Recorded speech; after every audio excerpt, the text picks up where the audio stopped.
ஏற்ற மெய்ப்பரை உங்களுக்கு கொடுப்பேன். அறிவோடும் புத்தியோடும் மெய்ப்பா. எரேமியா 3:15 யார் அந்த மெய்ப்பர்?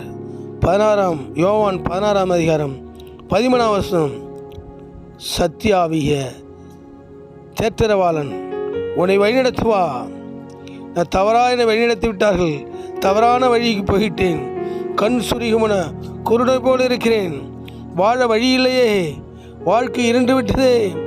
யாருமே ஆறுதல் சொல்ல, புத்தி சொல்ல, நமக்கு உதவி செய்ய யாரும் இல்லை என்று நீ வழி தப்பின ஆட்டை போல புத்தி பேதலித்து தவித்து கொண்டிருக்கிறாயா? ஆவியானவர் சொல்கிறா, நான் உன்னை வழிநடத்துவேன். அதை விசுவாசி. ஆண்டவனை ஆஸ்வதிப்பாராக. God bless you. Thank you.